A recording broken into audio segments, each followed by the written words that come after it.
Halo, apa kabar semuanya? Saya berharap kita sehat-sehat saja saat hari ini. Bersama dengan saya Nita Narita, kali ini kita akan membahas sedikit permasalahan yang tercakup dalam antropologi. Nah, sebelum kita masuk ke dalam permasalahannya, kita akan mengenal sedikit tentang antropologi. Antropologi adalah suatu cabang ilmu yang membahas mengenai kebudayaan suatu etnis. Kata antropologi berasal dari dua kata bahasa Yunani, yaitu anthropos yang berarti manusia dan logos yang berarti ilmu. Secara harafiah, antropologi dapat didefinisikan sebagai suatu keilmuan yang mempelajari manusia dari segi keberagaman fisik serta kebudayaannya. Antropologi ini mencakup banyak hal, salah satunya dalam bidang ekonomi. Nah, permasalahan dalam bidang ekonomi salah satunya yaitu kemiskinan. Kemiskinan adalah satu permasalahan yang selalu berujung pada faktor ekonomi masing-masing keluarga. Ekonomi inilah yang menjadi salah satu faktor penghambat perubahan sosial budaya yang paling umum yang terjadi. Tidak hanya di Indonesia, namun juga di negara-negara berkembang. Yang dikatakan sebagai orang miskin, yang dikatakan sebagai garis kemiskinan itu seperti apa sih? Mereka yang dikatakan masuk ke dalam garis kemiskinan adalah apabila mereka tidak dapat memenuhi kebutuhan yang bersifat pokok.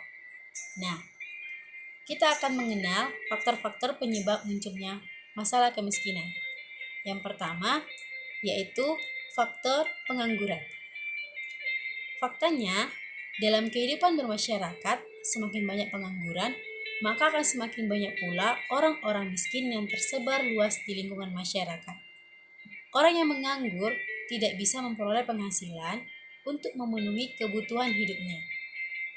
Akibatnya, dia akan terjerumus ke dalam masalah kemiskinan dan tidak menutup kemungkinan mereka dapat melakukan tindakan yang tercela seperti mencuri barang orang lain untuk memenuhi kebutuhan mereka. Faktor yang kedua yaitu sikap, pola pikir, serta wawasan manusia yang rendah. Seseorang yang malas dan tidak bersemangat untuk bekerja tidak akan bisa mencukupi kebutuhan hidupnya sendiri. Faktor inilah yang menyebabkan munculnya pengangguran. Nah, pola pikir mereka lebih enak bersenang-senang daripada bekerja. Ini jugalah yang menyebabkan kemiskinan muncul dalam kehidupan mereka sendiri. Faktor yang ketiga yaitu kurangnya keterampilan di dalam diri individu. Manusia yang tidak memiliki keterampilan dalam dirinya, mereka tidak akan diterima dalam suatu tempat pekerjaan. Nah, akibatnya mereka dapat merasa putus asa dan tidak lagi mencari pekerjaan. Mereka akan berdiam diri secara terus-menerus tanpa melakukan kegiatan apapun yang bermanfaat. Ini juga yang akan menyebabkan pengangguran, awal mula faktor untuk menuju masalah kemiskinan. Kita lanjut faktor yang keempat, yaitu pola hidup manusia yang konsumtif. Pola hidup yang kadang-kala terlalu berlebihan akan menyebabkan seseorang ingin memiliki semua barang yang dianggapnya penting, padahal barang tersebut tidak sepenuhnya penting bagi dirinya.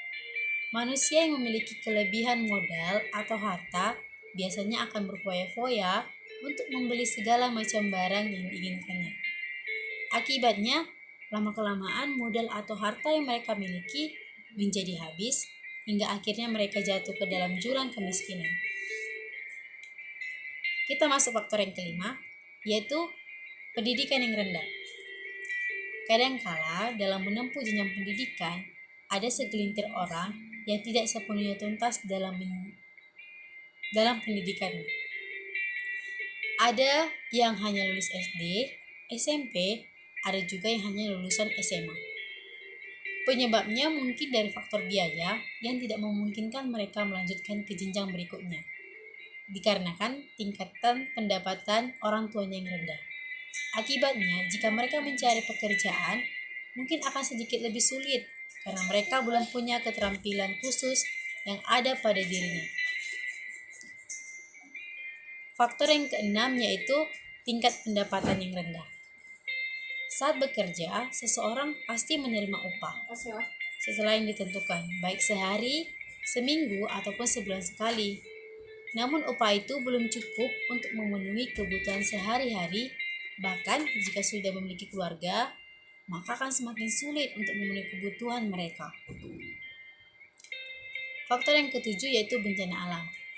Nah, berbagai bencana alam yang berasal dari alam seperti gunung meletus, banjir, tanah longsor, gempa dan tsunami menyebabkan kerugian harta benda serta jumlah korban yang tertimpa cukup banyak.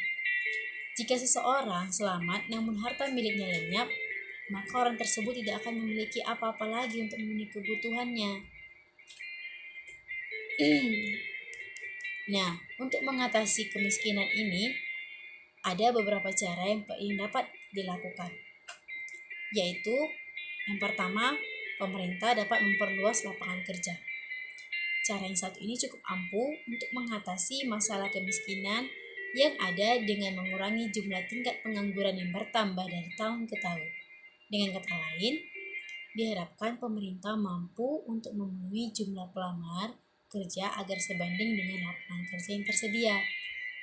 Apa yang dapat dilakukan oleh pemerintah?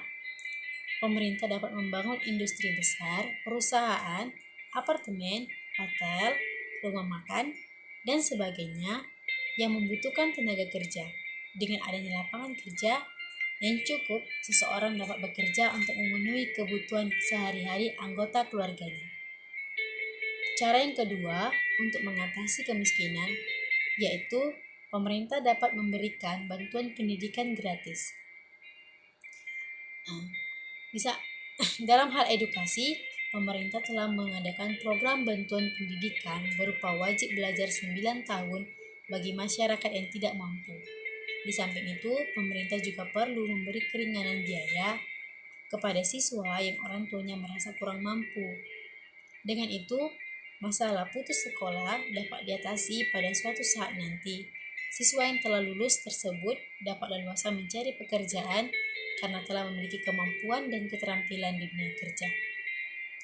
Cara yang ketiga yang dapat dilakukan adalah memberi fasilitas yang memadai dan subsidi gratis. Pemerintah sebaiknya membantu dalam memberi fasilitas yang merata di setiap wilayah.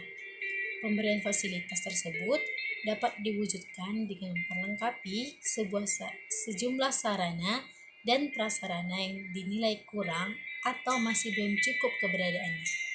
Setelah fasilitas terpenuhi, diharapkan masyarakat dapat hidup dengan sejahtera. Cara yang keempat yaitu yang dapat kita lakukan adalah lakukan hal yang inovatif dan kreatif. Nah, karena sebagian dari manusia malas untuk bekerja dan tidak memiliki keterampilan atau kemampuan dalam bekerja, akhirnya ia akan memilih bersenang-senang. Hal ini akan menambah angka pengangguran kian meningkat. Daripada melakukan hal semacam itu, kita dapat melakukan kegiatan yang bermanfaat. Kegiatan tersebut dapat berupa hal-hal yang inovatif dan kreatif, seperti membuat kerajinan dari barang bekas. Hasil karya yang diperoleh dari kerajinan itu dapat kita jual untuk memenuhi kebutuhan hidup sehari-hari. Hal yang kelima yang dapat kita lakukan adalah membuka lapangan kerja sendiri. Dalam usaha untuk mencegah kemiskinan, kita dapat berinisiatif untuk membuka usaha sendiri seperti warung makan sederhana, restoran, penginapan, toko roti, dan sebagainya. Jika kita sudah membuka lapangan kerja, maka akan membutuhkan sejumlah tenaga kerja sebagai penggerak jalannya suatu usaha kita.